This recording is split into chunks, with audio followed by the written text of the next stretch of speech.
I betrayed the only man who ever truly loved me, for 5 minutes of weakness. And the worst part? It wasn't just the cheating. It was the way I looked at my husband afterward, and realized I had destroyed something I could never rebuild.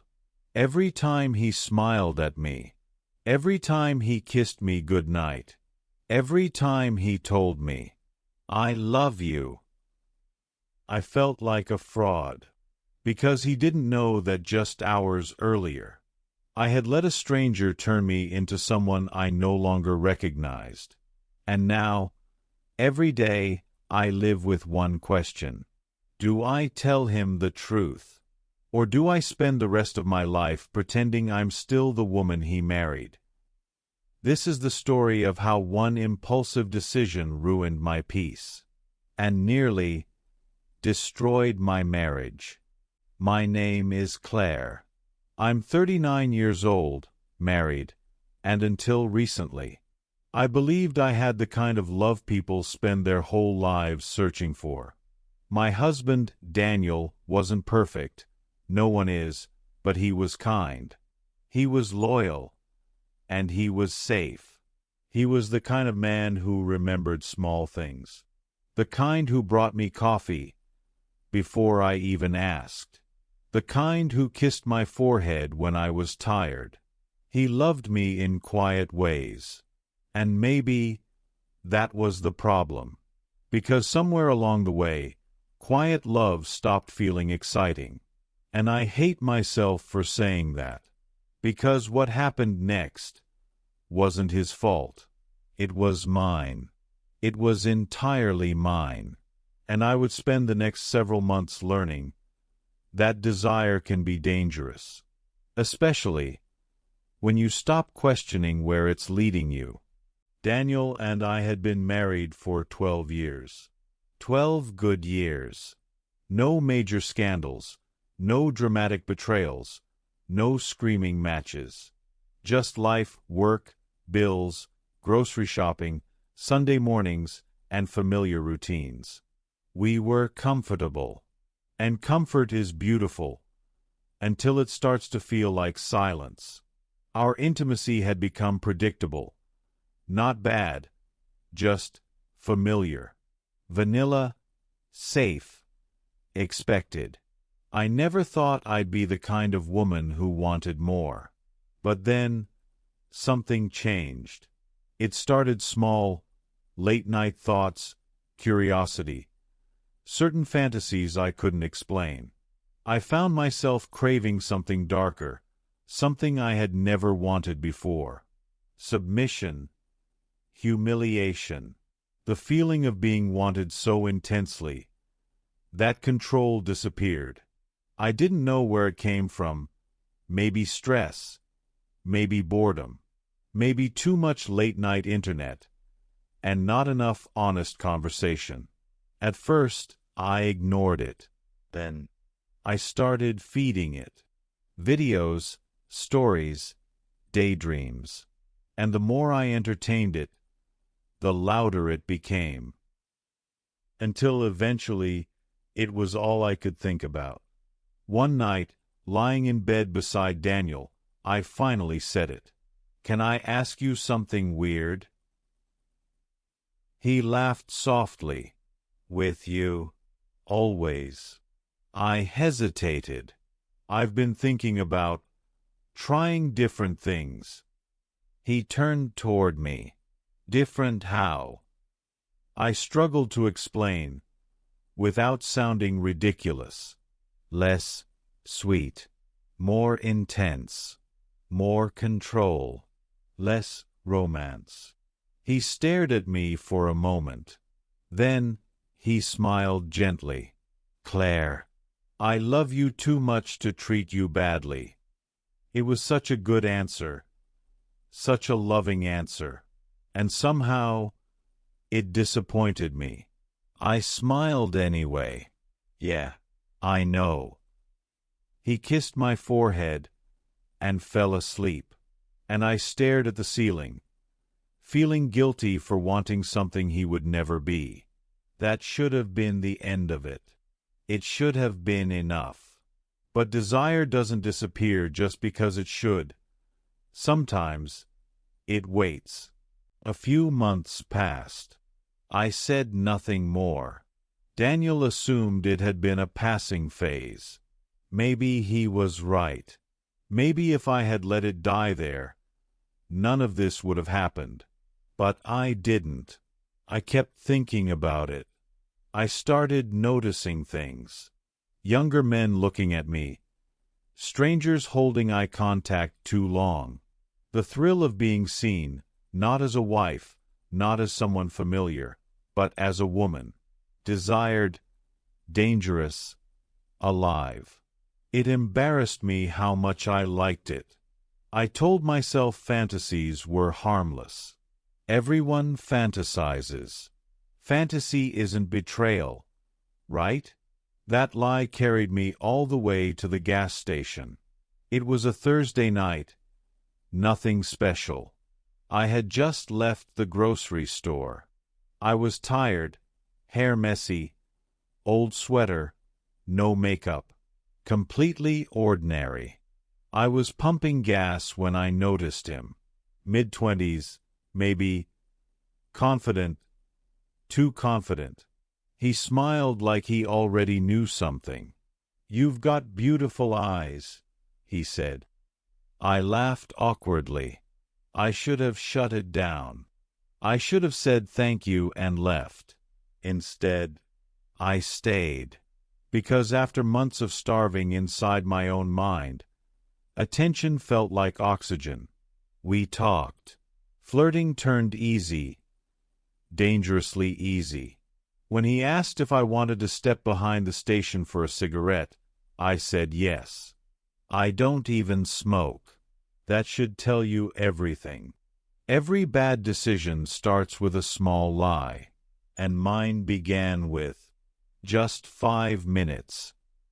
Behind that building, reality changed. It stopped feeling like life and started feeling like a dream, or maybe a nightmare. I remember my heartbeat more than anything. Loud, fast, wrong.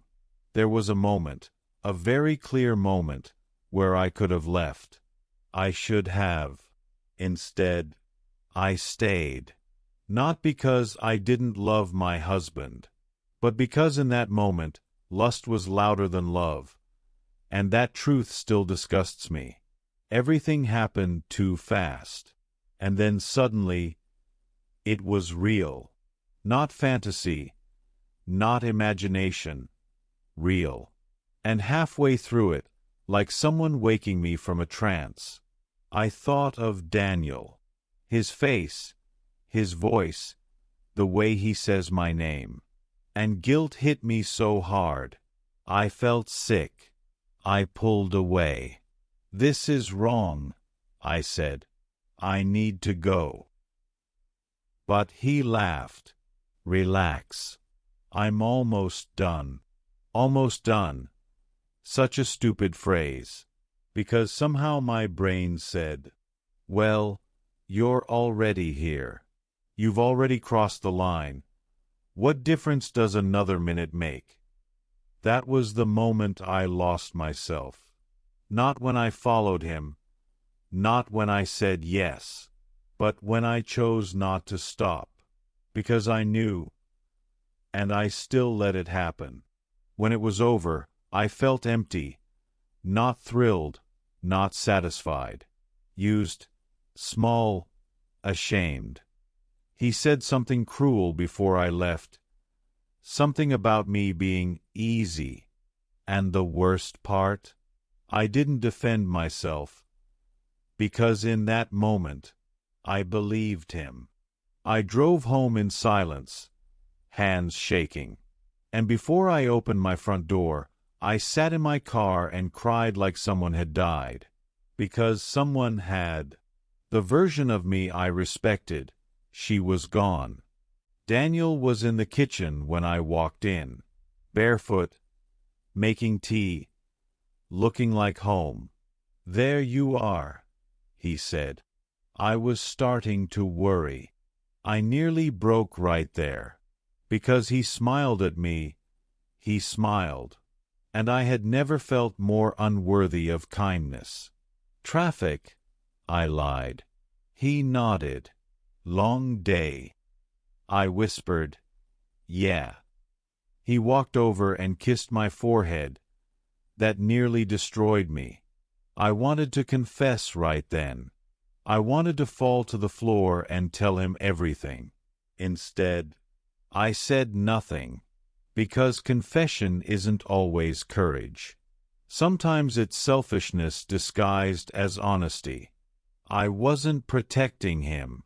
I was protecting myself. The next few days were torture. Every normal moment felt unbearable. Breakfast, laundry, watching TV. Ordinary life became punishment. I couldn't look at him. He noticed. Of course he noticed. One night he asked quietly, "Claire, did I do something?" That sentence shattered me. Because even now, even after what I had done, he thought maybe it was his fault.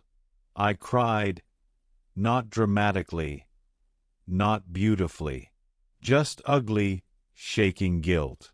And he held me. He held me while I was breaking because of something I had done to him. That kind of guilt changes a person. The truth didn't come out all at once. It leaked. In silence, in distance, in fear. I stopped letting him touch me. I made excuses. Headaches, stress, exhaustion. But marriage notices what words avoid. One night he sat across from me at dinner and said, "Are you leaving me?" I looked up so fast I nearly dropped my fork. "What? You've been somewhere else for weeks. I can feel it." His voice was calm. That made it worse. I'd rather hear an ugly truth than live inside a polite lie. I stared at him, and for the first time, I realized silence was another betrayal. So I told him, not every detail, not every humiliating second, but enough to break him, enough to break us. When I finished, the room was silent. He just sat there, still. Then he asked the question I feared most. Why? I had rehearsed answers in my head for weeks. Loneliness, fantasy, confusion. But the truth was simpler and uglier. Because I was selfish. He looked away, and I watched the man I loved try to understand how love and betrayal could exist in the same person. I still don't know if they can. People think the hardest part is confession. It isn't. The hardest part is what comes after. The waiting, the distance, the uncertainty. Forgiveness is not a moment. It's a slow, painful process, and sometimes it never comes.